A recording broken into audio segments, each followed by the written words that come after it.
Notranji odnosi pa so nekateri, ki so veliko medijsko odmevnost doživeli, predvsem žaljivi nastopi, pri katerih ugotavljamo, da so bili izpostavljeni predvsem na začetku mandata.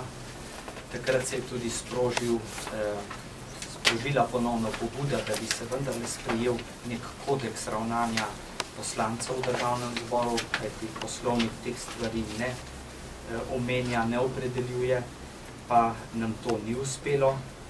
Potem druga taka odmevna zadeva je bil razpad največje opozicijske stranke, pojav novih strank in pa poslanskih skupin, kar je kar nekaj mesecev zelo motilo delo delovnih teles, kajti na novo je bilo potrebno te stvari urediti, članstvo, vodenje delovnih teles in podobno.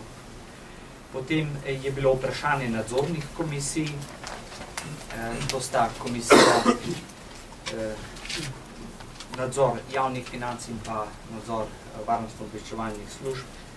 Te dve komisiji sta imela v začetku težave, potem smo spremenili poslovnik, da imata v teh dveh komisijah, da ima opozicija v teh dveh komisijah ne samo vodenje, ampak tudi večino članov in potem so se stvari nekako ustalile, umirile in komisije delujejo normalno.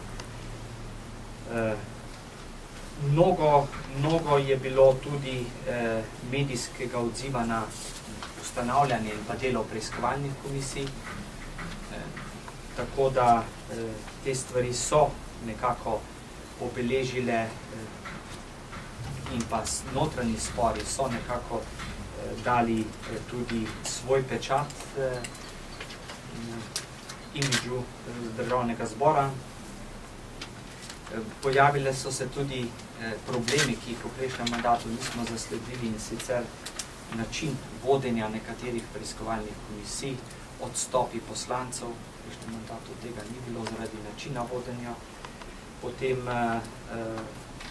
konflikt z organi pregona in pa z državnim tožilstvom, ko posamezno delovno telo oziroma posamezna komisija ni hotela sodelovati, ni hotela podati dokumentov na zahtevo državnega tožilstva. Te stvari so se do konca rednega dela uredile. Skratka, tudi iz tega naslova je bilo kar precej kritik na vodenje državnega zbora. Nekatere kritike so tudi končale na sodišču, najprej na upravnem sodišču, na to vrhovnem sodišču, kjer je epilog znan. Mislim, da je bilo bolj živahno kot v prejšnjem mandatu odnos pozicija-opozicija v tem mandatu. Predvsem aktivnost opozicije, z tega naslova moram pohvaliti, da so zelo aktivni. Tudi očitkov, da niso usklajeni, ne bi mogel potrditi. Mislim, da smo eden normalnih parlamentov, ki se sooča s takimi stvarmi, ki nekako včasih dviga adrenalin, dviga poživi zadevo, ni pa nič tragičnega. Ob vseh teh medijskih zadevah, zelo povzetih, jasno, da ljudje najraje berejo take stvari, kot pa suhoparne vsebine posameznih amandmajev ali zakonov. In morda tudi to bo s časoma dvignilo gledanost parlamentarnega kanala.